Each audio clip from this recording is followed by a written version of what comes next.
Të dashur miq të televizionit Alsat, sot do flasim së bashku me ginekologen Gjensila Omeri, e cila do të na tregojë më tepër për qelizat staminale. I kemi dëgjuar kohëve të fundit se përdoren shpesh, sidomos në repartin ginekologjik dhe pastaj edhe në atë të pediatrisë, por çfarë janë realisht ato, për çfarë shërbejnë, si mund t'i marrim dhe të gjitha kuriozitetet dhe pyetjet e tjera të cilat mund t'i keni, do të na përgjigjet sot doktoresha. Faleminderit që jeni pjesë e emisionit ton sot. Faleminderit për ftesën. Atëherë, për qelizat staminale, patjetër që çdo vit edhe më shumë, po dëgjojmë më shumë dhe ka shumë çifte që interesohen, marrin informacion nga ginekologu dhe i ruajnë qelizat staminale. Çfarë është qeliza staminale? Nga vetë emri, në term të thjesht shqiptar ose në termin shqiptar është qelizë burimore. Pra, nga kjo qelizë burojnë të gjitha qelizat e tjera për të diferencuar më pas në qeliza në inde, pra në organe më specifike. Pra, por nga kjo qelizë vjen për të dhënë një muskull, apo nga kjo qelizë origjinohemi për të dhënë kockën, apo inde të tjera më specifike. Pra, është pikërisht kjo qelizë që ka këtë potencial për të diferencuar në qelizat të tjera më të specializuara. Është mirë që e sqaruat këtu dhe më thjesht sepse kur e dëgjojmë këtë termi staminale, mendohemi ok tani çfarë është kjo? Çfarë është ndonjë shpikje e re, është diçka që e kemi, është diçka që fitohet? Pra, është qeliza origjinë nga e cila marrim pastaj të gjitha qelizat e tjera që specializohen për të na dhënë organet apo indin fillimisht, indin dhe më pas organet. Pse ka lidhje me ginekologjinë? Sepse ato merren kryesisht, pra gjenden kryesisht në gjakun e kordonit placentar, pra në momentin kur lind bebja. Dhe pikërisht ky është momenti që ato merren dhe duhet t'i jepet informacioni gruas shtazën që e ka këtë mundësi për t'i ruajtur këto qeliza. Dhe çdo vit studimet reflektojnë rezultate shumë të mira për sa i përket shumë sëmundjeve, të paktën 85 sëmundje, por edhe të tjera që janë në studime sipër, që reflektojnë një terapi pozitive për shumë sëmundje që nuk kanë zgjidhje tjetër. Që mund të t'i listojmë më poshtë. Ne gjithsesi për të gjitha këto aspekte të cilat ju folëm do i flasim gradualisht të gjitha. Do doja të fillojmë nga ajo që përmendët dhe ju se po bëhen studime dita ditës. A janë këto qeliza staminale dhe si shumë gjëra të tjera, a janë e ardhmja e mjekësisë, ajo e cila do jetë diçka e zakonshme në të ardhmen, ndërsa tani është diçka deri diku edhe e panjohur për shoqërinë tonë. Mjekësia kështu është, ecën me hapa galopant, nëse shumë gjëra përpara dukeshin të paimagjinueshme, nuk diagnostikoheshin fare, nuk bëheshin fare dhe është parë që me kalimin e kohës, shkenca dhe teknologjia sot kanë bërë që ato të bëhen realitet. Po them për shumë për fertilizimin in vitro, kujt ja merrte mendjen përpara që do sidhej në jetë një bebe nëpërmjet fekundimit in vitro, pra jo në konceptimin natyral. Madje sot po tentohet të imitohet edhe vetë mitra, pra jeta intrauterine në inkubator, pra të imitohet ato 9 muaj jashtë trupit të gruas. Pra studimet po shkojnë në këtë fazë. Dhe një ndër to, janë edhe studimet për sa i përket qelizave burimore, por për cila sëmundje bëhet fjalë? Bëhet fjalë për sëmundje që larg qoftë atij që i bie, nuk është se ka një trajtim të mirëfillt apo shpëtues. Për shembull, do përmend këtu sëmundjet onkohematologjike, pra sëmundjet kancerogjene të gjakut, si leucemia, limfomat, qoftë të moshës pediatrike, qoftë tek një i rritur, që përpos kimioterapisë apo betejës së gjatë, ndonjëherë diskutohet edhe jeta e pacientit, kështu që në këtë rast FDA-ja në 2024 të paktën është e miratuar që kjo stem cells do jenë qeliza hemopoetike që mund të zonësojnë dhe mund të trajtojnë të palcën kockore të dëmtuar tashmë, ose të bëhet transplanti i palcës ose këtyre qelizave për të zëvendësuar ato qeliza që tashmë janë dëmtuar nga kanceri.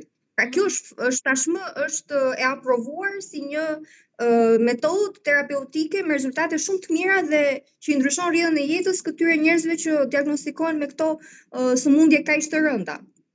Ndërsa për sa i përket sëmundjeve të tjera, sepse është një panel shumë i gjerë, sëmundjeve degenerative, muskulodegenerative ose neurodegenerative, distrofia muskulare, sëmundje nervore, Alzheimer, Parkinson, ose së fundmi autizmi, diabeti tipi parë, pra ka shumë studime që kanë rezultuar në rezultate pozitive dhe shumë shpresëdhënëse për këta pacientë që vuajnë nga këto sëmundje që nuk kanë zgjidhje tjetër. Pra, ndërkohë sëmundje metabolike, sëmundje autoimune, disa sëmundje gjenetikisht të trashëguara, që nuk është se ke një mundësi më të mirë trajtimi, pra edhe gjithë vëmendja dhe fokusi i mjekësisë është hajde të përdorim këto qeliza burimore që e kanë këtë potencial për të rigjeneruar, t'i shfrytëzojmë dhe të arrijmë rezultate sa më të mira.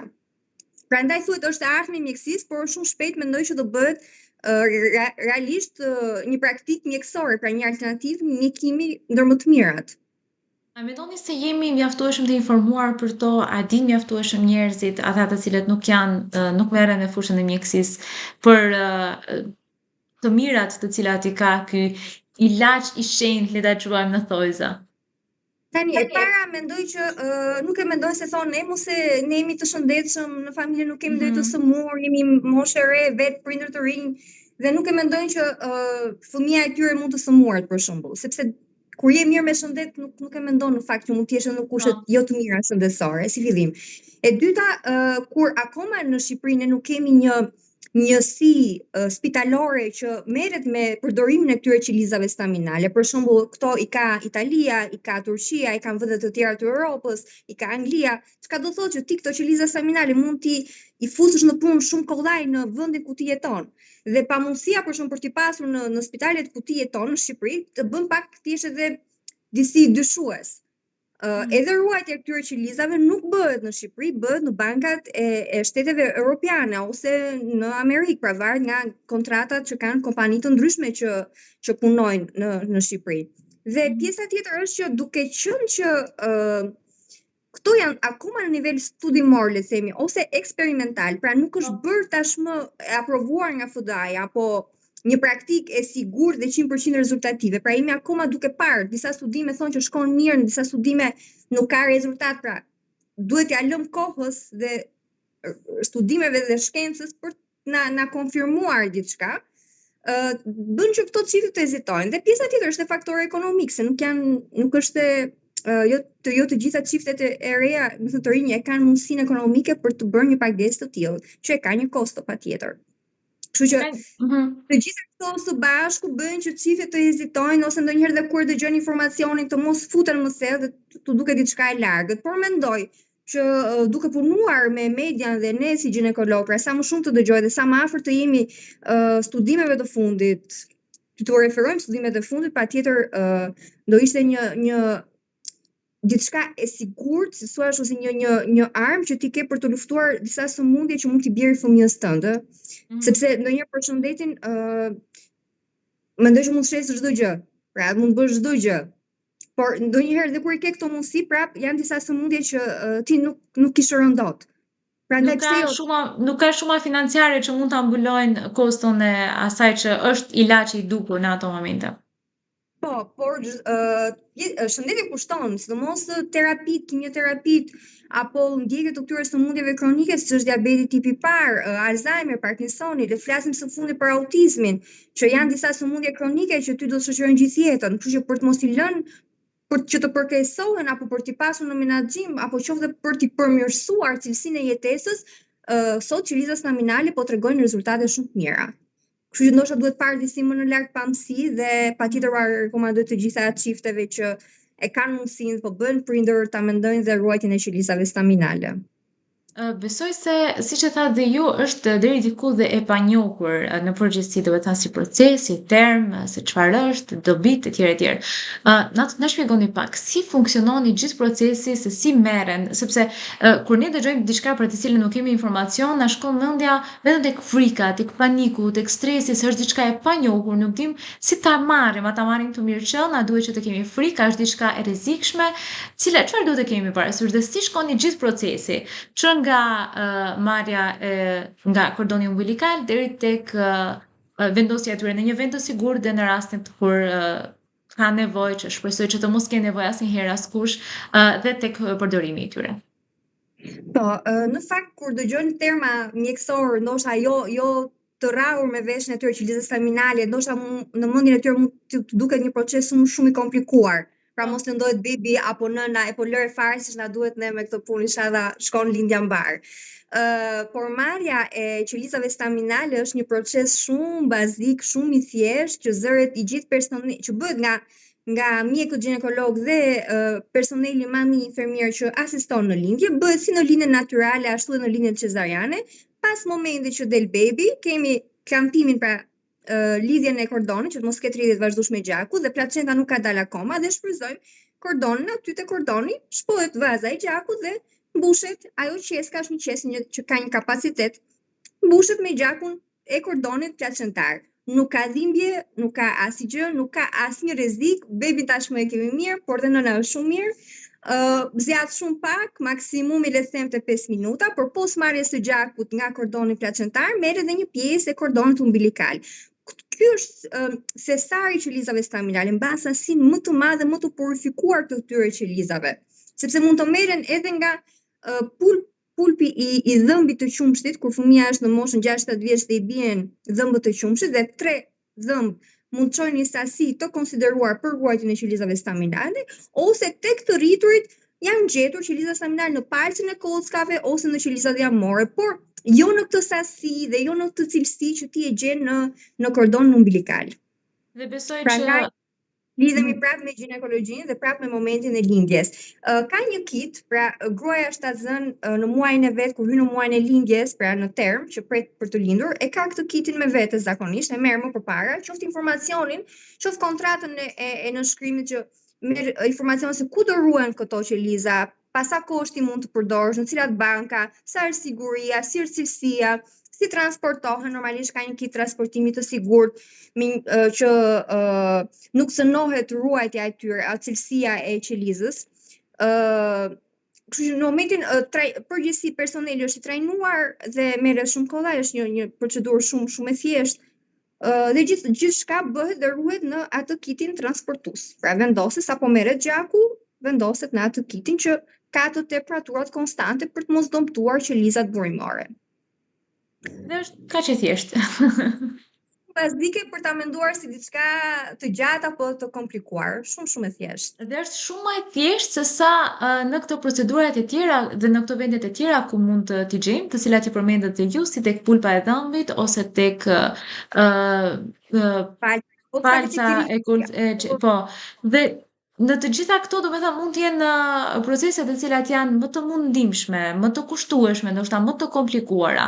Ndërsa në këtë rast bëhet fjalë për një proces shumë më të thjeshtë.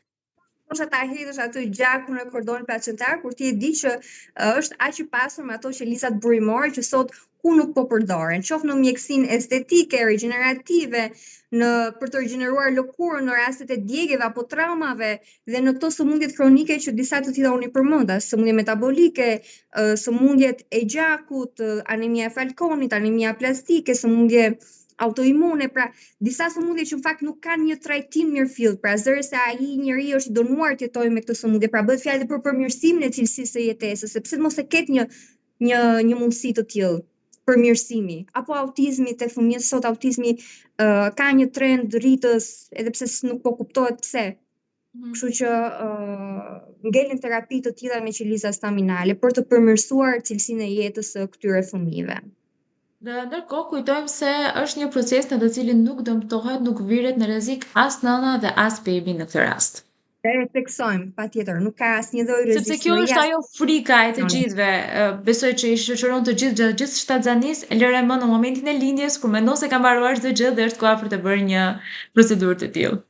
Ndoshta mendojnë, besoj më të komplikuar, por është shumë bazike dhe shumë e thjeshtë.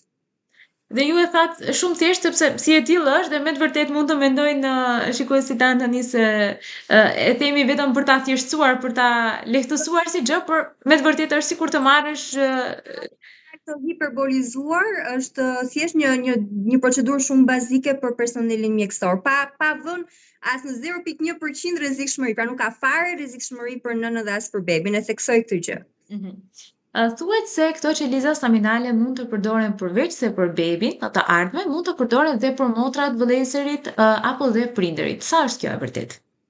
Është informacion shumë i saktë në fakt. Nuk përdoren vetëm tek fëmija ku janë marrë qeliza staminale, ato mund të përdoren edhe për familjarët e tjerë. Pra nëse ka një motër apo një vëllai që ka një problem që ja vlen të trajtohet me qeliza staminale, qoftë edhe nga prindrit vetë në rast se sëmuren me një sëmundje të tillë. Mund të përdoren edhe nga anëtarë të tjerë të familjes. Prandaj një arsye më shumë për t'i ruajtur ato. A mund të përdoret në rast se bëhet fjalë për një fëmijë që është, po themi, në moshën 7-8 vjeçare ose edhe më i rritur, dhe a mund të përdoren qelizat staminale të bebit të porsalindur pikërisht tek vllai, motra, i cili mund të jetë më i rritur se ai? Domethënë nuk ka kufizim me moshe. Kjo është ajo e veçanta e qelizës burimore. Pra është një qelizë që ti, në momentin që e fut në atë terrenin që do ta diferencosh, pra merr stimujt edhe shkon aty ku ti e do. Pra e ka këtë potencial. Kështu që nuk ka problem nëse fëmia tjetër është 10 vjeç apo 15 vjeç apo 20 vjeç. Prandaj dhe këto qeliza ruhen në një të paktën në një kohë 20 deri në 30 vite, të paktën. Po.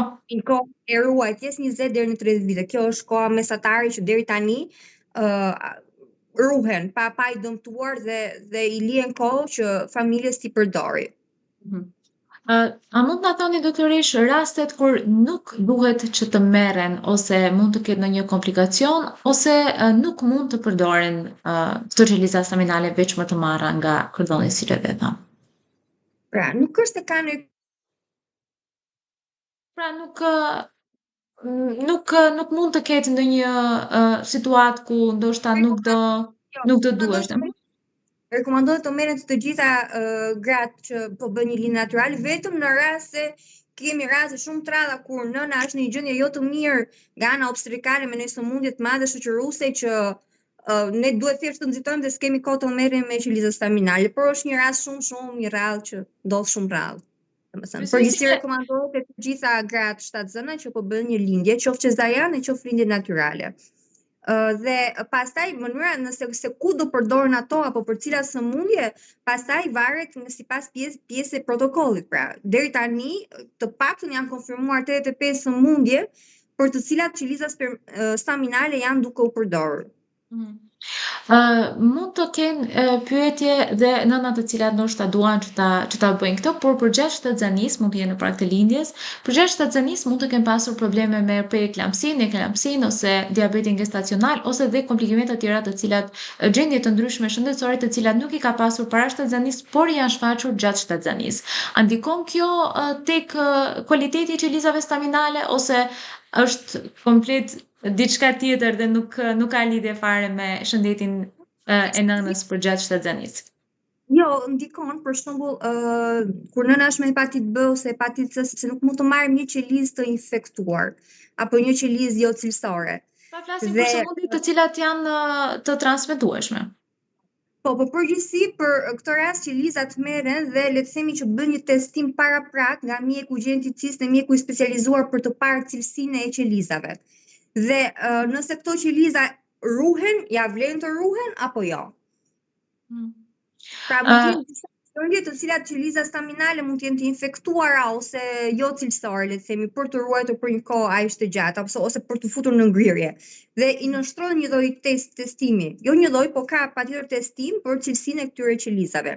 Dhe informohesh paraprakisht ose dhe të kthehen mbrapsht, siç ka ndodhur që për një arsye kur nëna ka vuajtur nga një sëmundje infektive, po përmend hepatitin B ose hepatitin C, që janë kthyer mbrapsht për shkak të cilësisë së qelizës në këtë rast. Por prapë të raste të rralla dhe gjithmonë i nënshtrohen këtij filtri. Pra, ruhet në rast se nuk është cilësore. Në përgjithësi arrin të merren aq shumë qeliza se kordoni placentar ka shumë, është një thestar i pasur me qeliza burimore dhe ato seleksionohen, purifikohen.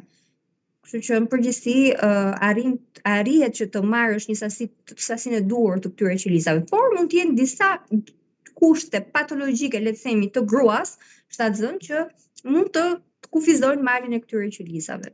Dhe kjo besoj se do i rahatoj edhe më tepër të gjithë ata të cilët dëshirojnë që ta bëjnë, sepse nuk e do e kenë atë dyshimin se e bëra si procedurë, por nuk e di janë të përdorshme, pavarësisht se unë e kam bërë dhe kam kryer edhe pagesat, sepse siç edhe tham janë edhe procedura të kushtueshme. Na ka ndodhur, po thosha që kemi pas pacient që të rralla kanë qenë, por që për një arsye këto qeliza burimore nuk ishin cilësore dhe janë kthyer mbrapsht, pra nuk ka paguar gjë, është kthyer mbrapsht. Më thënë qelizat bashkë me pagesën, pra nuk ruhen dhe nuk e nënshkruan si Po. kontratë. Nuk është kjo ideja vetëm e komercializimit, këtu e kisha idenë vetëm për profitime financiare. Qëllimi është i pastër dhe Na duan fiks ato qeliza ne na duan t'i përdorim mas 10 vitesh minimalisht ose mas më shumë vitesh. Pra nuk është ideja që thjesht i kemi për këto 2 vite. Pra është një kontratë afatgjat me bankën që i ruan. Pra ideja ne na duan sa më cilësore ato qeliza. Pra nuk është thjesht ideja e përfitimit të qelizave, duhet të marrim qeliza sa më cilësore. që të jenë dhe të përdorshme më vonë. Po. Doktoresh, ne siç edhe e thatë, mjekësia është duke evoluar çdo ditë me metoda të ndryshme të testimeve të ndryshme dhe sa i përket sidomos në aspektin ginekologjik, e dim se ka një mori testesh që bëhen tek bebi përderisa është ende në barkun e nënës. A ndikojnë të gjitha këto teste të cilat i bëjnë ditëve të sotme në 3 mujor ose në 6 mujor ose edhe më vonë ose më herët varësisht edhe në situata të pazakonta, në cilësinë apo në ndonjë komplikim që mund të vijë më vonë pikërisht në marrjen apo në të gjithë këtë proces për qeliza staminale ose ajo është proces në vete, kjo ndodh pasi lind bebi, kështu që nuk ka lidhje me atë se çfarë ka ndodhur para lindjes. Jo, nuk ka lidhje në këtë rast, domethënë. Ky është një proces shumë i pavarur. Aty kemi kordonin që ka bërë lidhjen e gjakut nga nëna tek fetusi dhe nga ky kordon shpohet vaza e gjakut ku merret indi, domethënë qeliza staminale. Dhe nuk ka lidhje, pra, as me testimet paraprakisht, as me mënyrën se si është ndjekur gruaja shtatzën. Thjesht duhen përjashtuar se është disa kushte patologjike që mund të na ndikojnë, sidomos këto sëmundjet infektive.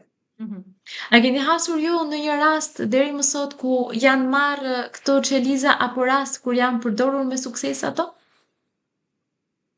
Raste kur merren, po, në përditshmërinë në shumë raste kemi qenë prezent kur janë marrë, vazhdojnë të merren, qoftë në linjën cezariane, qoftë në linjën natyrale. Kam qenë prezent në disa të tilla.